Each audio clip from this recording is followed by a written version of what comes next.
लोग अभी जो है केस लेते हैं, टोटलिटी ऑफ सिम्टम बनाते हैं, तो सर उसमें 4-5 रेमेडी एक साथ आ जाता है। हमको खोजना है जो मोस्ट सिमिलर हो। ये सारे मेडिसिन है और मेडिसिन के बीच से हमको रेमेडी हमारा खोजना है। अप्रोच क्या होना चाहिए पेशेंट के साथ डील करने का, ताकि हम उनको सही रेमेडी दे पैर का सके। दर्द और एक दवा अगर आप देते हैं तो वो, और चाहे वो होम्योपैथी में, होम्योपैथी में ये इनफर्टिलिटी का क्या स्कोप है sir? Male infertility, female infertility. दो तीन बातें ध्यान रखनी होगी। सर आजकल जो है डायबिटीज़ और हाइपर टेंशन जैसा बीमारी sir, blood pressure high low, गाँव में हर जगह देखने के लिए इंडिया में बहुत ज़्यादा जो है बढ़ गया है, तो इसमें सर होम्योपैथी क्या योगदान? इन सबों में जो जीवन भर दवा खाने की आदत है या सर और जरूरत है, प्रेगनेंसी में होम्योपैथी का ध्यान में रखना होगा कि नमस्ते sir. Namaste all of you. I am Prashant Yaduvanshi, a final year BHMS student at the National Institute of Homeopathy, Calcutta. आज ये मेरा पहला पॉडकास्ट है और पहला ही पॉडकास्ट हम जो है NIH के एक्स डायरेक्टर के साथ कर रहे हैं, जो कि अभी वर्तमान में ऑर्गेनॉन ऑफ मेडिसिन डिपार्टमेंट के HOD भी हैं। तो आज हम सर के साथ ऐसा कुछ रॉ क्वेश्चन पूछेंगे जो आप लोगों के लिए बहुत हेल्पफुल होगा। तो सर NIH के ऑर्गेनॉन डिपार्टमेंट में सबसे ज़्यादा किस तरह के जो है पेशेंट आते हैं सर? जो NIH के आउटडोर की व्यवस्था है उसमें हमारा डिपार्टमेंट ऐसा डिपार्टमेंट है जिसमें जितने पुरातन रोग हैं, जटिल रोग हैं, ऐसा रोग जिसके दूसरी चिकित्सा व्यवस्था में कोई इलाज नहीं है या लोग हताश हो गए हैं, ऐसे पेशेंट हमारे यहाँ ज़्यादा आते हैं। सर जैसे कि हम लोग NIH में जब पेशेंट आते हैं उनका केस लेते हैं, तो सर हमारा अप्रोच क्या होना चाहिए पेशेंट के साथ डील करने का, ताकि हम उनको सही रेमेडी दे सकें और अच्छा क्योर जो है उनको जल्दी से जल्दी वो उनका क्योर हो। आप लोग जो भी यहाँ करते हैं आपको ये ध्यान में रखना होगा कि ये आपका ट्रेनिंग ग्राउंड है, ये आपको भविष्य के लिए तैयार करने का प्रथम चरण है। इसको ध्यान में रखते हुए दो तीन चीज़ों को हमेशा ध्यान में रखना होगा कि सबसे पहली बात यह है कि हमारे पेशेंट जो हैं वही भविष्य में हमारा परिचय है। अगर वो पेशेंट ठीक होंगे तो डॉक्टर का प्रचार कोई भी साइन बोर्ड से नहीं होता है, डॉक्टर का प्रचार इसी पेशेंट के द्वारा होगा। तो ये पेशेंट का ठीक होना आवश्यक है आपके लिए और होम्योपैथिक सिस्टम के लिए। तो सबसे पहला चीज़ ये ध्यान रखिए कि पेशेंट के साथ अच्छा बर्ताव किया जाए, पेशेंट की बातों को पूरा सुना जाए, समझा जाए, एक सौहार्दपूर्ण व्यवहार करना चाहिए। एक पूरा ऐसे एटमॉस्फेयर में उनके कागज़ को, उनके जो भी मन में संशय है वो सब को दूर करें। तो धीरे धीरे यह आपके व्यवहार का, आपके स्वभाव का एक हिस्सा बन जाएगा, जो आने वाले कल में जब आप प्रैक्टिस करेंगे तो ये आपके लिए बहुत बड़ा एक सहारा बनेगा। सर जैसे कि हम लोग अभी जो है केस लेते हैं, टोटलिटी ऑफ सिम्टम बनाते हैं, तो सर उसमें 4-5 रेमेडी एक साथ आ जाता है, तो उसको सर कैसे हम लोग डील करें कि उसमें एक्यूरेट रेमेडी जो है कैसे ढूंढें सर? ये तो बहुत स्वाभाविक है कि जब भी हम केस टेकिंग करेंगे और एक पेशेंट से दूसरे मेडिसिन का सिमिलर खोजते हैं तो बहुत सारे मेडिसिन उसमें सिमिलर होंगे। किसी का डिज़ायर लगेगा, किसी का लुक लगेगा, किसी का मेंटल सिम्टम लगेगा, बट हमको खोजना क्या है? हमको खोजना है जो मोस्ट सिमिलर हो। ये सारे मेडिसिन है और मेडिसिन के बीच से हमको रेमेडी खोजना है, अर्थात मोस्ट सिमिलर मेडिसिन खोजना है। तो हम सबको मिला के, जिसको हम टोटलिटी ऑफ सिम्टम कहते हैं, और वहाँ इवैल्यूएशन के द्वारा हर सिम्टम्स का इम्पोर्टेंस को ध्यान में रखते हुए जो मेडिसिन सब पूरे पेशेंट एज ए होल को रिप्रेजेंट करते हुए सबसे ज़्यादा सिम्टम्स कवर करे, सबसे ज़्यादा मूल्यवान सिम्टम्स को कवर करे, वह सिम्टम ही आपका रेमेडी होगा। ये कहने में कितना भी कॉम्प्लिकेटेड लगे, पर जब आप करने जाएंगे बार बार करते से बहुत जल्द ही आप इसमें पारंगत हो जाएंगे और ये फिर बहुत आसान लगने लगता है। Yes sir. ये होम्योपैथिक स्टूडेंट जब ये BHMS कंप्लीट कर लेते हैं सर, उनके बाद जो है इनका क्या स्कोप है, क्या फ्यूचर है सर? होम्योपैथी एक चिकित्सा व्यवस्था है, तो जब आप कंप्लीट कर लेते हैं तो आप चिकित्सक बनते हैं। तो चिकित्सक के रूप में आपका सबसे बड़ा स्कोप है प्रैक्टिस। हमको ये ध्यान में रखना चाहिए कि भारत जैसे विशाल देश में जहाँ इतनी जनसंख्या है, वहाँ पर प्रैक्टिस का स्कोप अनलिमिटेड है। ऐसा नहीं है कि होम्योपैथी के प्रैक्टिस कोई भी राज्य हो, यूपी, बिहार, बंगाल, किसी भी राज्य या सदर्न स्टेट्स, होम्योपैथी का स्कोप बहुत बड़ा स्कोप है। सर्विस, गवर्नमेंट के सर्विसेज हैं, स्टेट गवर्नमेंट के सर्विसेज हैं, सेंट्रल गवर्नमेंट के सर्विसेज हैं। आज तो हमारे बहुत सारे स्टूडेंट हैं जो होम्योपैथी पास करने के बाद यूपीएससी के द्वारा आईएएस, आईपीएस बन रहे हैं। ये सब ठीक है, पर मैं सोचता हूँ हमारा मेन जो स्कोप है वो प्रैक्टिस में है। ऑफ कोर्स हर सिस्टम की तरह, हर विधा की तरह शुरुआत के कुछ दिनों में हम लोगों को स्ट्रगल करना पड़ता है।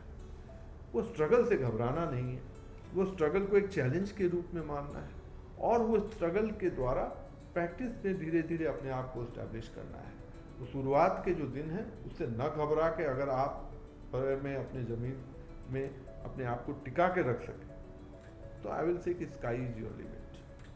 सर, और जैसे कि हम कभी अपना घर जाते हैं सर, तो वहाँ जैसे गांव में चाचा या कोई भी रिलेटिव आए या कोई भी मिले, वो कहता है कि हमको पैर में पेन है, हमको जो है दवाई बता दो, या हमको खांसी सर्दी हो गया, हमको दवाई बता दो।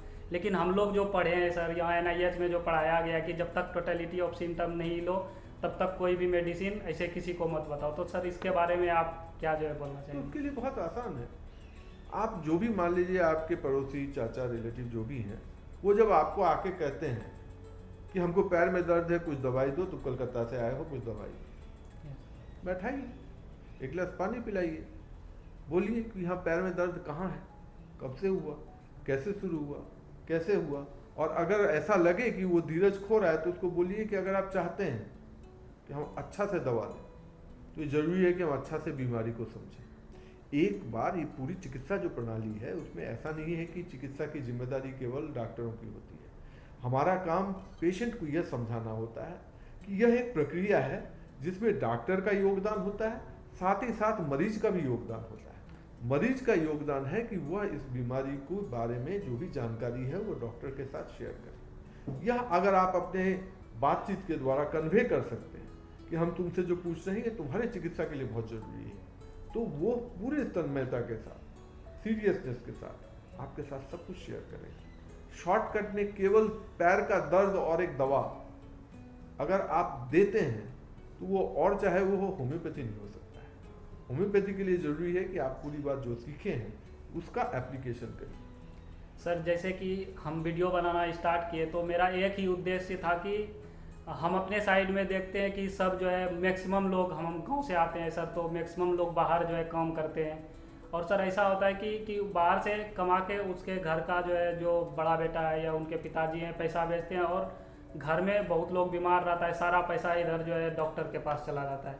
तो सर होम्योपैथी जो है, अगर होम्योपैथी को लोग अपनाए तो सर इसमें जो है क्या जो है बदलाव आ सकता है उनके जो है आर्थिक स्थिति में सर? दोनों तरफ से मेरा जन्म कलकत्ता में हुआ है, पर ओरिजिनली मैं बिहार के बहुत सुदूर गांव, दरभंगा जिला के एक गांव से हूँ। अभी भी वहाँ जाना आना होता है, लगाव है। वहाँ की जो परिस्थिति है, आई एम वेरी श्योर कि तुम्हारे गांव की परिस्थिति से बहुत ज़्यादा फर्क नहीं होगा, या फॉर दैट मैटर बंगाल का जो गांव है वह गांव में भी यही परिस्थिति होगी कि लड़का बाहर नौकरी कर रहा है, माँ बाप घर पे है, आर्थिक स्थिति बहुत ही चैलेंजिंग है। ऐसे में केवल इसलिए नहीं कि सस्ता है, इसलिए कि ये सफल है, इसलिए कि इस बीमारी को अगर ठीक ढंग से ठीक करता है, जिम्मेदारी के साथ ठीक करता है, तो होम्योपैथी ठीक करता है।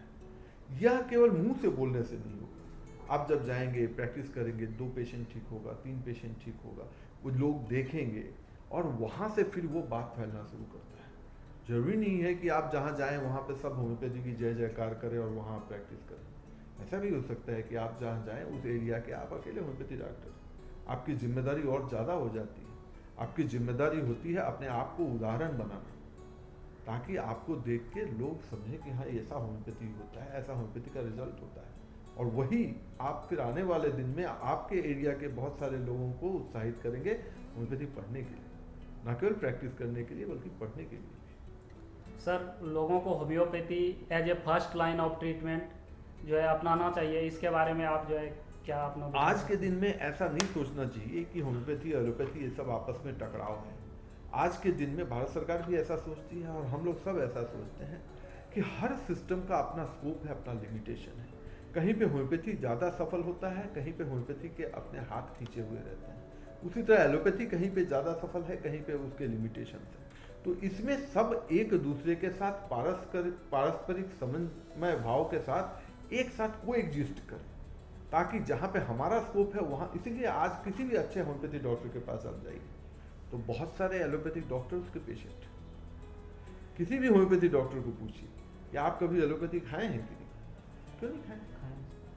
तो ये टकराव की बात नहीं, जहाँ हमारी ज़रूरत उससे है वो करेंगे, जहाँ इससे है वो करेंगे। पेशेंट अब समझदार हो गया है, पेशेंट अब समझता है कि बहुत सारे बीमारी जिसको एलोपैथी में लाइलाज मानते हैं, जिसके बारे में कहते हैं कि ये दवा आपको ज़िंदगी भर खाते रहना पड़ेगा, उसका सही इलाज होम्योपैथी में ही है। और वो फिर होम्योपैथी डॉक्टरों के पास आते हैं और वहाँ से फ़ायदा लेके फिर और इस तरह से होम्योपैथी का प्रचार होता है। सर, और होम्योपैथी में ये इनफर्टिलिटी का क्या स्कोप है sir? Male infertility, female infertility, इसके 2-3 बातें ध्यान रखनी होगी, केवल इनफर्टिलिटी नहीं, कोई भी अगर ऐसी बीमारी जहाँ पे सर्जरी ही एकमात्र उपाय है, वहाँ पे कोई भी सिस्टम बिना सर्जरी के कुछ नहीं कर सकता, वहाँ सर्जरी की आवश्यकता होती है। कोई ऐसा इरिवर्सिबल पैथोलॉजिकल चेंज हो गया है, जो ऐसा बदलाव जिसको वापस हम पुनराय ओरिजिनल पोजीशन पे नहीं ला सकते हैं, तो वहाँ पे कोई मेडिसिन के द्वारा आप ठीक नहीं कर सकते हैं। बट लकीली इनफर्टिलिटी में ज़्यादातर उसके जो कारण होते हैं वो ऐसे नहीं हैं जहाँ पे होम्योपैथी काम न करे या जहाँ सर्जरी की आवश्यकता हो।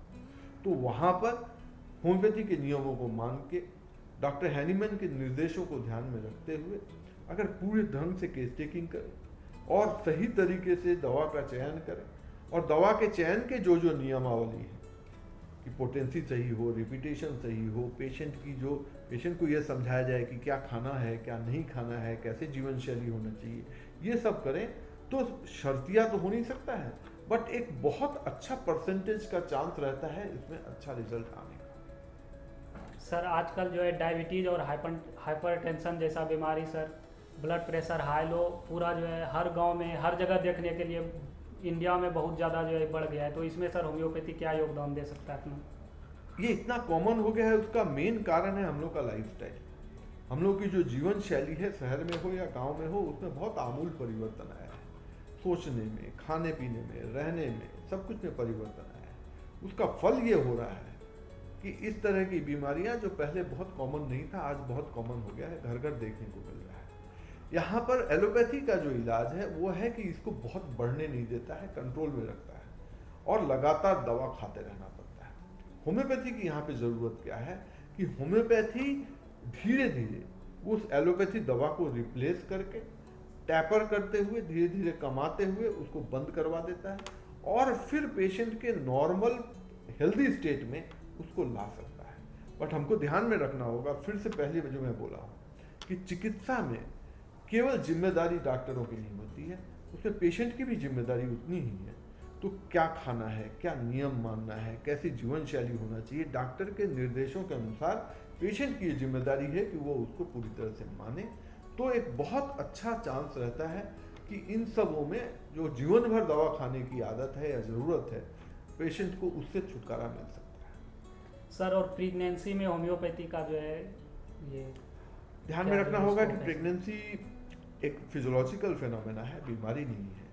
बट प्रेगनेंसी के जो कॉम्प्लिकेशंस होते हैं वहाँ होम्योपैथी काम कर सकता है। प्रेगनेंसी में जो जो कॉम्प्लिकेशन होने की संभावना है वो ना हो, वहाँ पे भी होम्योपैथी काम कर सकता है। और आपको ध्यान में होगा कि डॉक्टर हैनीमैन ने कहा है कि जो हमारी मायजन की जो थ्योरी है, तो ऐसा माँ, ऐसा बाप जिसको सर्दी खांसी लगने की टेंडेंसी है, कुछ बीमारियों होने की संभावना है, उसके बच्चे को वो संभावना ज़्यादा होता है। तो अगर गर्भवती माँ को हम वो दवा दें तो उससे उस बच्चे के स्वस्थ होने के चांसेस ज़्यादा होते हैं। उन बीमारियों से जिससे माँ और पिताजी ग्रसित हैं, वह बच्चे में ना होने की संभावना ज़्यादा होती है। Thank you so much sir. Thank you आज के लिए सर इतना ही था। Next you. टाइम हम लोग इसका 2.0 वर्जन भी लाएंगे सर। जरूर जरूर। Thank you जरूर। so much. खुश रहिए, मन से पढ़िए और होम्योपैथी के बारे में इसी तरह सोचते रहिए। Thank you. Thank you so much.